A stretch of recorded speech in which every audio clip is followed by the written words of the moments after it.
আসসালামু আলাইকুম রহমতুল্লাহ বারাকাতু। আশা করি আলহামদুলিল্লাহ সবাই ভালোই আছেন। আপনারা নিশ্চয়ই অবগত আছেন যে মহিলা বিষয়ক অধিদপ্তরের 731 পদের একটা সার্কুলার এসেছিল এবং এই সার্কুলারের মানে আবেদনের শেষ ডেট হচ্ছে আগামী 28শে জুলাই। এবং এই সার্কুলারে এই 731টা পদের ভিতরে একটা খুব ভালো একটা পদ আছে, তার নাম হচ্ছে আপনার ডে কেয়ার ইনচার্জ। তো এই পদের সংখ্যা হচ্ছে 25টি এবং এই পদের গ্রেড হচ্ছে 14। আর এই পদে শুধুমাত্র নারী প্রার্থী যারা আছেন তারাই আবেদন করতে পারবেন, ঠিক আছে।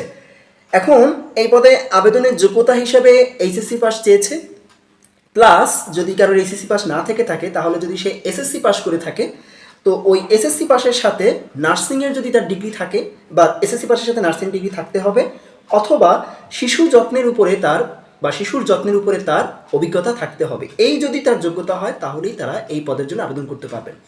অনেকে প্রশ্ন করতে পারেন যে স্যার, আমরা যারা নার্সিং করিনি আমরা কি আবেদন করতে পারবো কিনা, আর আমাদেরকে কি নেওয়া হবে কিনা। দেখুন, এটা সত্য যে যারা নার্সিং করেছেন বা এসএসসি পাস করে যারা নার্সিংয়ের উপরে পড়াশোনা করতেছেন বা করেছেন তাদের এখানে নেওয়ার সম্ভাবনা অনেক বেশি।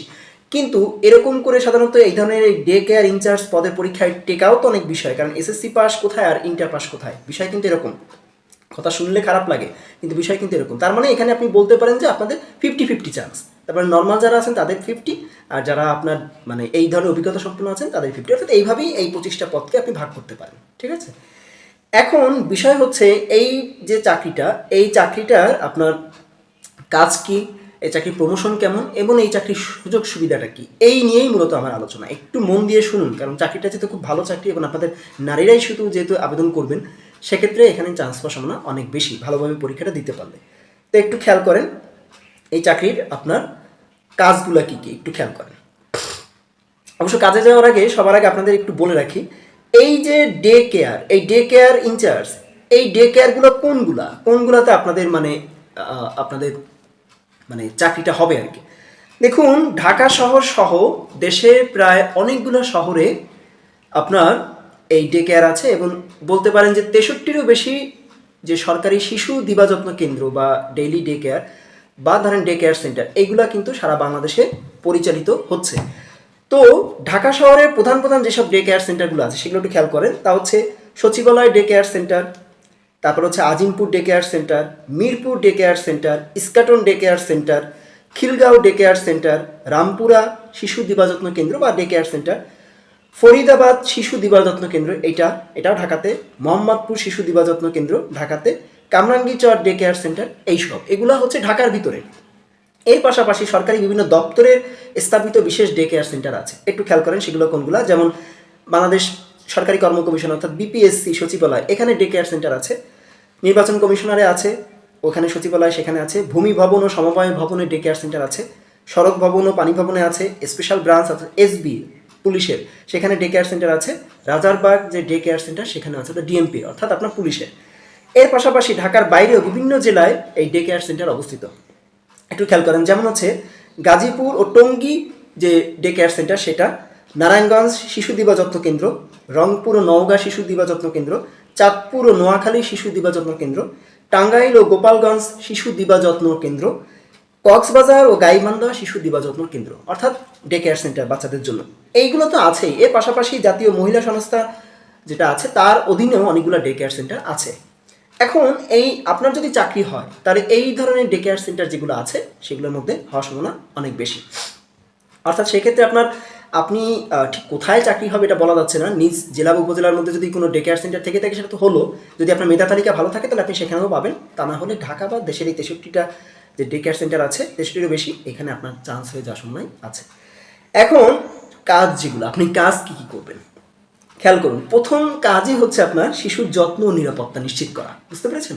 অর্থাৎ ওখানে যে বাচ্চাদেরকে রেখে যাওয়া হবে, সরকারি কর্মকর্তা কর্মচারীদের বিশেষ করে, তাদের বাচ্চাদের আপনি যত্ন করবেন খুব ভালোভাবে, ঠিক আছে। প্রাক প্রাথমিক শিক্ষা, আপনি এই বাচ্চাদেরকে খেলাধুলার ছলে বা যত্নের পাশাপাশি তাদেরকে একেবারে মানে মানে বাচ্চা লেভেলে যে প্রাক প্রাথমিকের যে শিক্ষাটা সেটা আপনি দেবেন। অর্থাৎ যে প্রাক প্রাথমিক শিক্ষা যেটা বলে আর কি, অর্থাৎ প্রাক প্রাথমিকের শিক্ষকেরা যেসব শিক্ষা দিয়ে থাকেন সেই ধরনের শিক্ষা আপনাকে দিতে হবে। আপনি বাচ্চাদের স্বাস্থ্য ও পুষ্টির যত্ন নেবেন এবং স্বাস্থ্য ও পুষ্টি রক্ষা হয় এই কাজগুলো করবেন। প্রশাসনিক কাজ দেখুন, আপনাকে শুধু এগুলো যে করতে হবে তা না, আপনার যে অফিস সেই অফিসের দৈনন্দিন আয় ব্যয়ের হিসাব রাখাও আপনাকে করতে হবে। এর পাশাপাশি প্রয়োজনীয় খাদ্য ও অন্যান্য যেসব সামগ্রী আছে তার তালিকা তৈরি করা এবং ঊর্ধ্বতন কর্তৃপক্ষের কাছে তার রিপোর্ট প্রদান করার কাজটাও আপনাকে করতে হবে। ওকে, এর পাশাপাশি আপনার নিচে, আপনি যেহেতু 14 গ্রেডে, আপনার নিচে অনেক কর্মচারী কাজ করবেন, তাদের তদারকি, তাদের দেখভাল করা, তারা কোথায় কি করবে তাদের সেইগুলো নির্দেশনা দেওয়া এবং বলতে পারেন তাদের যত কাজ সেই কাজের রক্ষণাবেক্ষণ করা, অর্থাৎ কাজগুলো কীভাবে হলো, তারা কীভাবে করতে পারলো সেটাকে অ্যানালাইজ করে সেটাকে ঠিকঠাকভাবে আপনার ঊর্ধ্বতন কর্তৃপক্ষের কাছে উপস্থাপন করার কাজটা আপনারই। তার মানে কাজ কিন্তু অনেক, বুঝছেন। আমি এইসব পদের মানে কাজগুলো দেখলে খুব অবাক হই যে যেখানে ডে কেয়ার ইনচার্জ হিসেবে নেওয়া হচ্ছে সেখানে এই ধরনের প্রশাসনিক কাজও চলে আসে। এটা আসলে সত্যিই খুব মানে অবাক করা বিষয়, ঠিক আছে, কিন্তু কিছু করার নাই। এখন আসুন প্রমোশন বা পদোন্নতি। দেখুন, আপনি এই যে চাকরিটা আছে এই চাকরিতে যদি আপনার কিন্তু পদোন্নতির জন্য কিন্তু পরীক্ষাও দিতে হতে পারে, ঠিক আছে। তো একটু খেয়াল করেন এই ধরনের চাকরিতে কিভাবে কি আপনার প্রমোশনটা হবে। আপনি যখন এই 14তম গ্রেডে ঢুকবেন, এর পরবর্তীতে আপনার যে সাংগঠনিক কাঠামো অর্থাৎ অর্ণগ্রাম, এই অর্গানোগ্রাম, তো এই অর্গানোগ্রাম অনুযায়ী আপনি যখন চাকরিতে প্রমোশন পাবেন সেক্ষেত্রে আপনি প্রথমে সুপারভাইজার হতে পারবেন ইনশাল্লাহ। অর্থাৎ আপনি ওই ডে কেয়ার সেন্টারের ইনচার্জ থেকে শুরু করে আপনি একেবারে সুপারভাইজার পদে চলে যাবেন, এটা হচ্ছে আপনার প্রথম প্রমোশন। এর পাশাপাশি আপনি ফিল্ড অফিসার হতে পারবেন। এর পাশাপাশি আপনাকে ফিল্ড অফিসার না দিয়ে আপনাকে উচ্চমান সহকারী বা প্রধান সহকারী হিসেবেও নিয়ে যেতে তারা পারে, যদি আপনার যোগ্যতা তেমন থেকে থাকে, একাডেমিক থেকে শুরু করে আপনার প্রশাসনিক যোগ্যতা, ঠিক আছে। এখন এই পদোন্নতির কিছু শর্ত আছে এবং সময়সীমা আছে।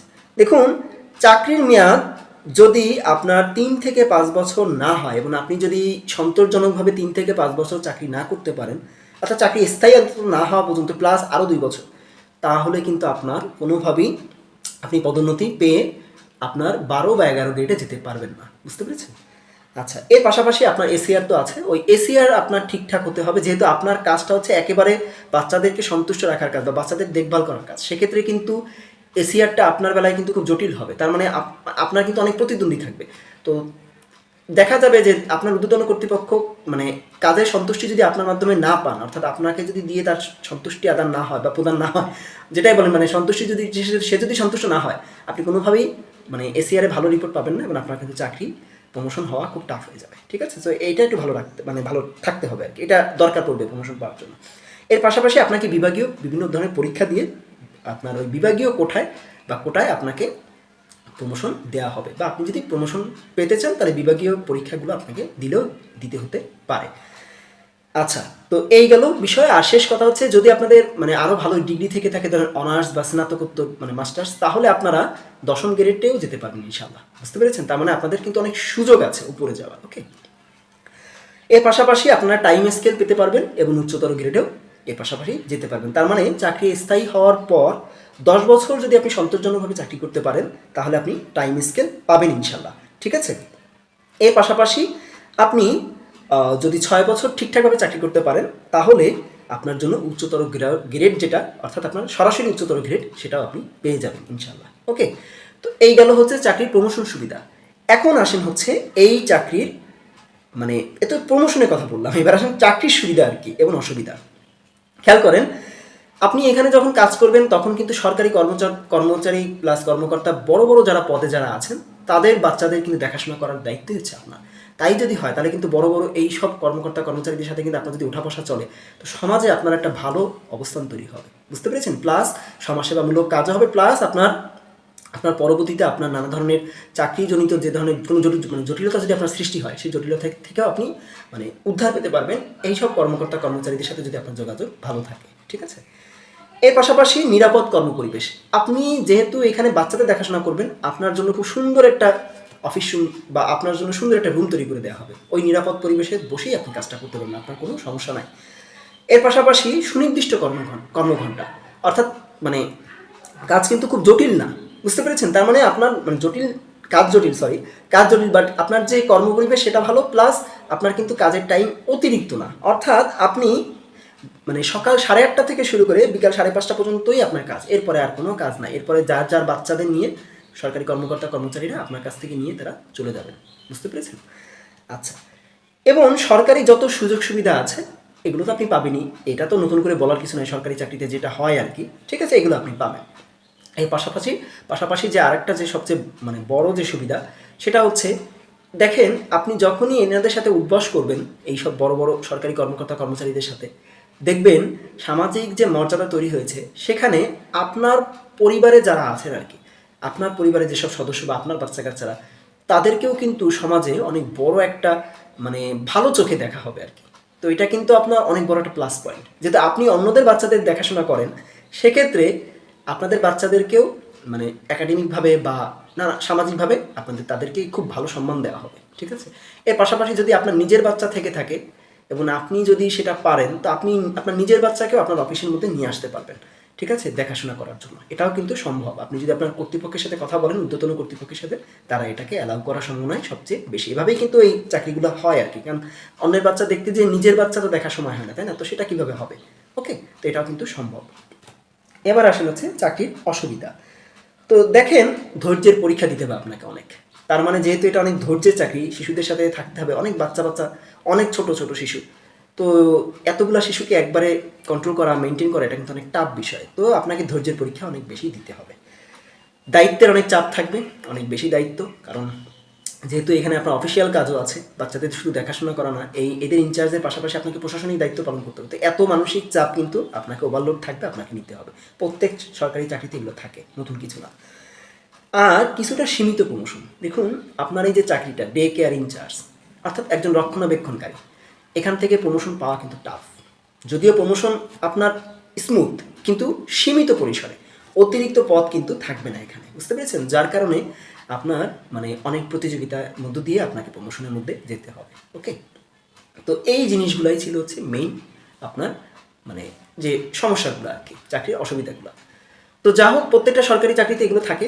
আমি আমার জায়গা থেকে চেষ্টা করেছি এই মহিলা বিষয়ক অধিদপ্তরের ডে কেয়ার ইনচার্জ মানে চাকরিটা কেমন, কাদের জন্য ভালো হয়, এবং যেহেতু এটা মহিলাদের জন্য, প্লাস অনেকেই মনে করতে পারেন যে এখানে কি আপনার আবেদন করে কোনো লাভ আছে কিনা। অবশ্যই লাভ আছে, সরকারি চাকরি, আপনি কেন আবেদন করবেন না? 25টা পদ, শুধুমাত্র মহিলারাই অ্যাপ্লাই করবেন। সব মহিলা তো এই ধরনের মানে এই ধরনের রিস্ক নিতেও যাবে না বাচ্চাদের দেখাশোনা করার। তো অনেকে দেখা যাচ্ছে আবেদন করবেনও না। তো আপনারা আবেদন করেন, কেন করবেন না? এখানে একবার ঢুকতে পারলে এরপরে আপনি সরকারি চাকরিকাল সংরক্ষণ হয়ে গেলে আপনি অন্যান্য সেক্টরে, অন্যান্য অধিদপ্তরে, অন্যান্য চাকরিতে চলে গেলেন। আপনার তো একটা অভিজ্ঞতা হলো, অভিজ্ঞতা তো ফেরানো যাবে না। প্লাস আপনার এই যে চাকরি, এই চাকরির যে সম্মান, এটা আপনি পরে বুঝতে পারবেন যখন আপনি এখানে চাকরি করবেন। একজন মহিলা হিসাবে অনেকে বলেন না যে আমার একটা সিকিউর জব দরকার, সেই সিকিউর জবই হচ্ছে এইটা, বুঝতে পেরেছেন? এইটুকুই বলার ছিল। তো ভালো থাকবেন, আজকে মতো বিদায় নিচ্ছি। আল্লাহ হাফেজ, আসসালামু আলাইকুম ওয়া রাহমাতুল্লাহি ওয়া বারাকাতুহু।